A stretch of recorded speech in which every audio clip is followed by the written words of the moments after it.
The patent world, the patent laws are put in place to give financial reward, compensation edge temporarily for 20 years, up to 20 years over competitors, and when reward inventors with financial incentive to come up and share what they've come up with, what they've been working on. For some reason, you're not compelled, not motivated by money necessarily. You want to have more control or just prevent others, call them the bad guys, the big corporations, from getting a patent on what you come up with.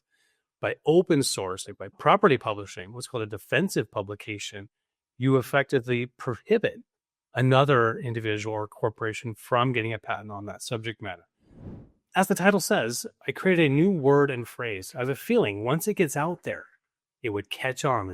I have never trademarked or copyrighted anything before. Is it worth it?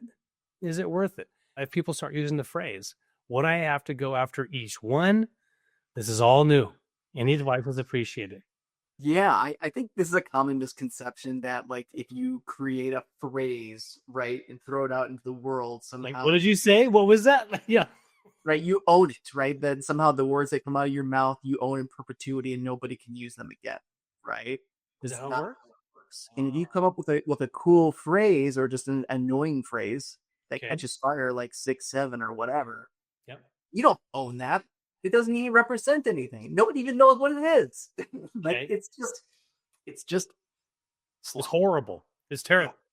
So I have to jump in. So not a trademark. Okay, say again.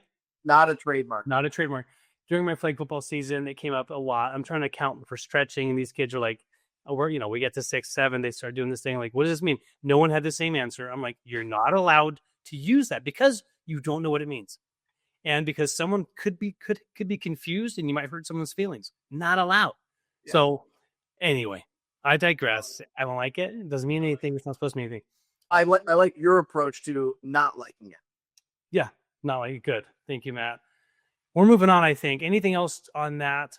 No, I think we've pretty much nailed it. So a trademark has to connect a consumer to a product or service. It's shorthand, right? Instead of me explaining to you that I like the laundry detergent that's in that orange bottle with the blue cap, and I think there's like a sun or something on it. You know the one, right? Yeah. And then you fill in the blank. You know the brand. That's what a trademark does. It gets you from A to B a lot faster. Hold on. What was it again? Hold on. I wasn't ready. Orange bottle. You were saying that? You're saying there's an orange bottle with the sun? Yeah. If I'm like, go to the grocery store and pick up the laundry detergent in the orange bottle with blue. Yeah. Tide, right? Tide, right? But, instead of explaining to what it looks like, how big it is, what it smells like, I can just say the word Tide and you know exactly what I'm talking about. Right. Or Nike, just do it. Okay, that's their slogan. So that over time has developed secondary meaning, and you're exactly tied to apparel, tied to sports and apparel. Love it. So yeah, it's not something you can just reserve or block. Yeah, just limit up. Well, doesn't mean that you own it, in perpetuity, and certainly doesn't mean you own it in association with any specific good or product. Fantastic. I'm wondering if I should patent my invention or just open source the whole project. A patent provides better protection, but is held by only one person, whereas open source has less protection. No protection. Infringements, yeah. But everyone else benefits. Which route should I take? Okay, well, I think it depends on what your goals are. It really is. If your goal is to make money, don't open source it. If you're looking to be a philanthropic, giver of information and sharing, then you could consider open source. Those are two polar opposites. They really are. The patent world, the patent laws are put in place to give financial reward, compensation edge temporarily for 20 years, up to 20 years over competitors. And when reward inventors with financial incentive to come up and share what they've come up with, what they've been working on. For some reason, you're not compelled, not motivated by money necessarily. You want to have more control or just prevent others, call them the bad guys, the big corporations, from getting a patent on what you come up with. By open source, like by publishing property publishing, what's called a defensive publication, you effectively prohibit another individual or corporation from getting a patent on that subject matter.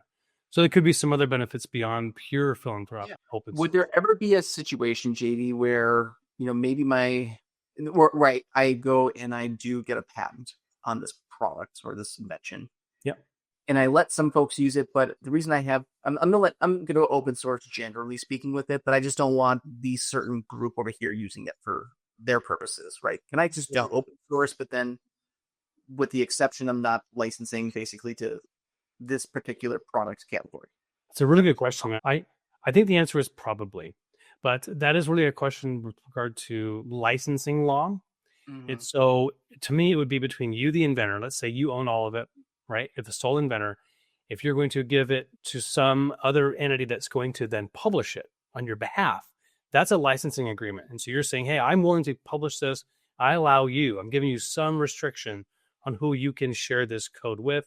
And you're going to probably set up some software parameters, some checking regarding who the entity is that's gaining access, and putting limits, right? You have to prove that you're not an entity, or sign an oath that you're not going to have an obligation to be in coordination with a large entity as according to the SBA, whatever regulation. But it's all about the contract.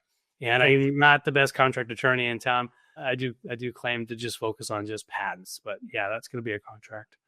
And it's all done. And that's what great. What's one thing you can do with a patent is it gives you the ability to transact your rights and in a way to any way to make, use, or sell your invention. Have you ever done much work with Open Commons? I think that's what it's called. Isn't that like the copyright group that does a lot of Creative Commons? What is that? Creative Commons. Yeah, no, but you know what? I know a guy that does. Awesome attorney Dave Ratner. His law firm is called the Creative Law Agency. They're up in Denver, so I may have him on to answer that. Bring him on. That was a bigger thing back in 10, 15 years ago. I wonder if it's still kind of in play today. Right, the old like Napster days. Yeah, right. I'm thinking like Larry Lessig, right? The Professor Lessig, right? I think he used to be part of Creative Commons back in the day too. Okay.